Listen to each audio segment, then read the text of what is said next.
Halo Ibu Linda dan teman-teman semua, salam sehat. Kali ini saya akan menjelaskan tentang Hitler dan kedaulatan Allah. Ketika kita berbicara tentang Hitler dan kedaulatan Allah, tentunya kita berbicara tentang dua sisi yang tentunya sangat-sangat berbeda. Apa yang bisa kita pelajari dari Hitler dan kedaulatan Allah? Teman-teman semua, siapakah sosok di samping ini? Nah, tentunya semua kita sudah tahu ya, karena saya sudah memberikan clue pada slide pertama tadi. Dia adalah Adolf Hitler. Adolf Hitler atau yang biasa kita kenal atau sering kita sapa Hitler adalah orang yang memiliki pengaruh dan peranan yang sangatlah besar pada waktu Perang Dunia Kedua. Perang Dunia Kedua adalah perang terbesar sepanjang sejarah yang pernah terjadi pada abad ini. Apa kata Alkitab tentang Perang Dunia Kedua dan kepemimpinan Hitler? Bagaimana Alkitab berkata tentang korban-korban yang bergelimpangan akibat Perang Dunia Kedua? Saya harap teman-teman bisa memperhatikan dengan seksama beberapa penjelasan saya berikut. Teman-teman semua, saya akan membedah beberapa pemahaman dalam dua konteks. Konteks pertama tadi sudah ya teman-teman, yaitu secara Alkitab, dan yang kedua secara sosial berdasarkan hak asasi manusia saat ini. Teman-teman semua, penting bagi kita semua untuk memahami bagaimana kronologi terjadinya Perang Dunia Kedua. Perang Dunia Kedua terjadi pada tahun 1939 sampai 1945. Perang ini melibatkan banyak sekali negara. Dan perang ini termasuk sebagai perang terbesar yang terjadi karena melibatkan hampir 100 juta pasukan militer dengan angka kematian korban 50 sampai 70 juta jiwa orang. Ini tentunya bukan angka yang kecil teman-teman ketika kita berbicara tentang 50 sampai 70 juta orang. Ini sebuah kekejaman sepanjang sejarah dan sikap ketidakmanusiaan yang berlangsung saat ini.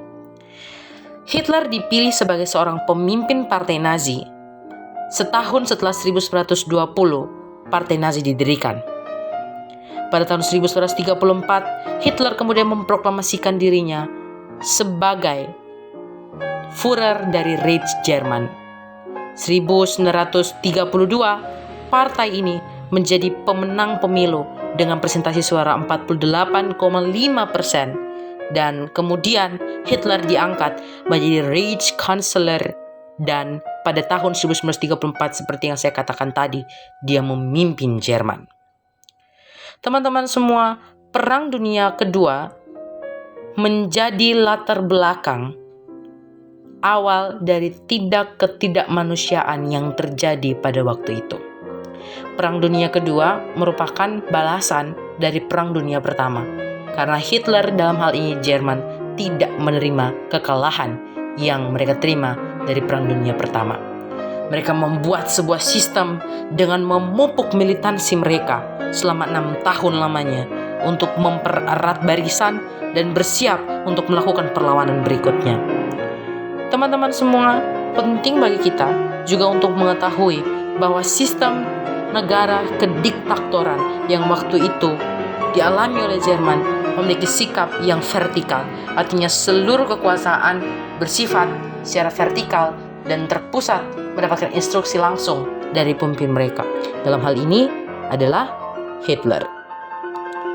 Perang kemudian berlangsung dan terus-menerus terjadi. Pada tahun 1939, 1 September, terjadi sebuah invasi kepada negara Polandia waktu itu. Hitler ternyata punya sebuah keinginan bagi Jerman, karena melihat kondisi Jerman yang waktu itu sangat sempit wilayahnya, ingin memperluas dengan mengambil beberapa wilayah di antaranya yang cukup dekat dan strategis dengan Jerman. Dia melakukan serangan dan blokade kepada Polandia, dan akhirnya negara Polandia diluluhlantahkan oleh bom yang jatuh dari udara, yang dijatuhkan oleh pesawat udara dari Jerman. Perang ini kemudian menimbulkan berbagai pro kontra antara sekutu dan juga Jerman. Jerman kemudian menjalin kerjasama dengan Jepang dan juga Italia. Inggris tidak menerima kekalahan Polandia dan kemudian menyerang Jerman dengan menembakkan bom-bom yang menghancurkan kota Jerman, dan Jerman tidak tinggal diam akan hal ini. Hal ini ternyata terus berlangsung terjadi dan akhirnya Inggris kembali dihancurkan oleh Jerman dan kota London seketika menjadi lautan api. Inggris kemudian mencoba untuk menjalin kerjasama dengan Amerika Serikat dan meminta bantuan mereka. Amerika Serikat datang kemudian membantu Inggris, dalam hal ini sekutu. Pada waktu itu, Belanda juga menyerang daerah Denmark, dan Belanda bertekuk lutut tahun 1940 dan Ratu Belanda diungsingkan ke beberapa negara seperti Inggris, bahkan Belgia. Teman-teman semua, ini merupakan sejarah.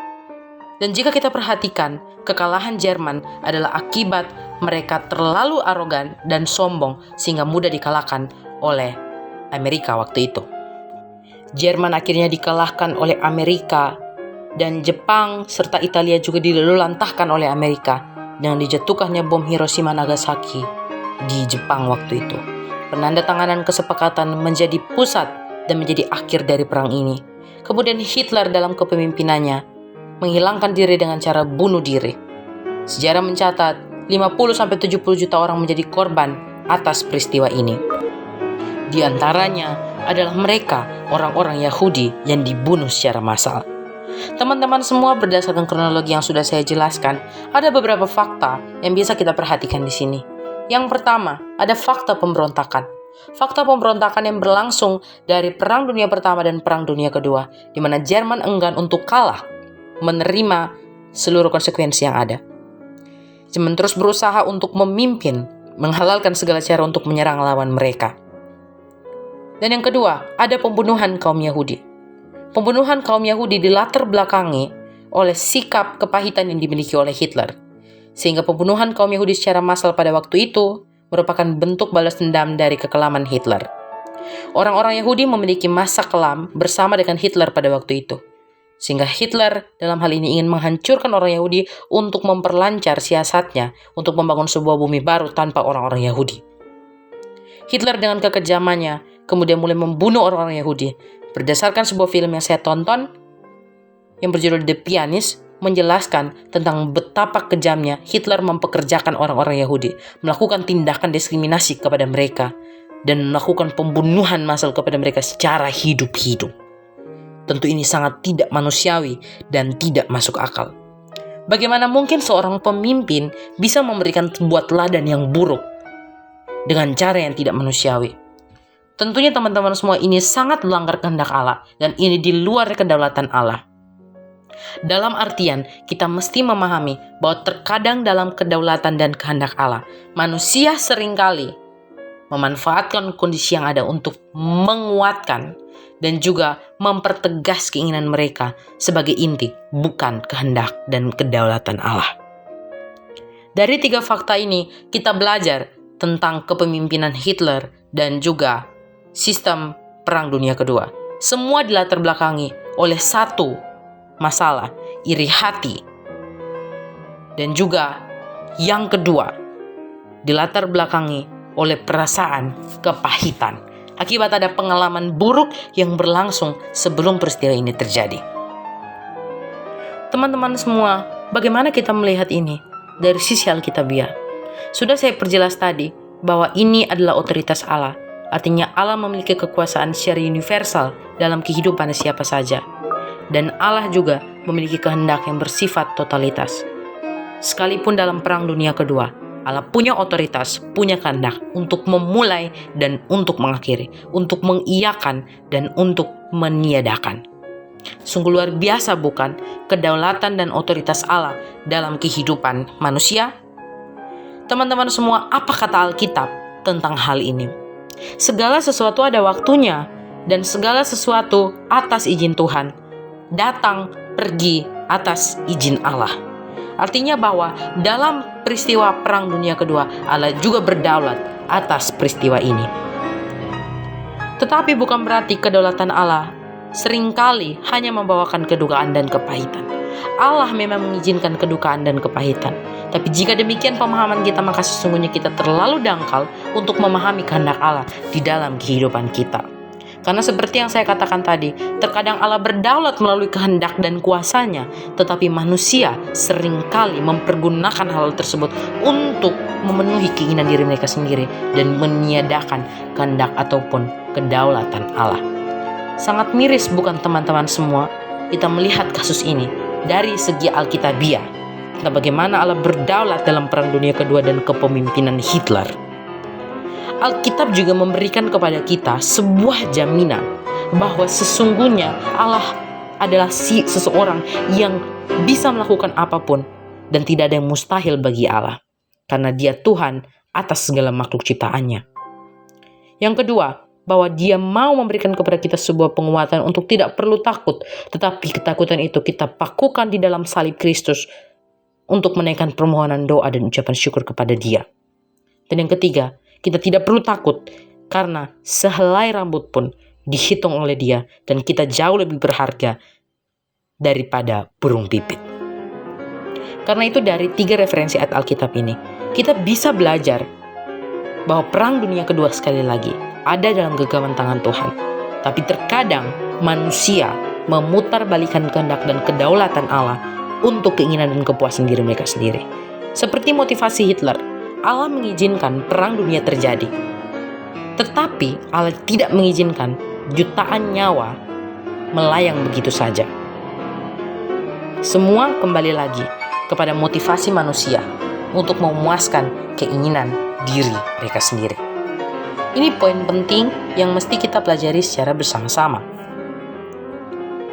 Dan teman-teman semua, kesimpulan yang bisa kita ambil dari Perang Dunia Kedua, kepemerintahan Hitler dan kedaulatan Allah, bahwa Tuhan berkuasa atas hal-hal baik ataupun hal-hal buruk.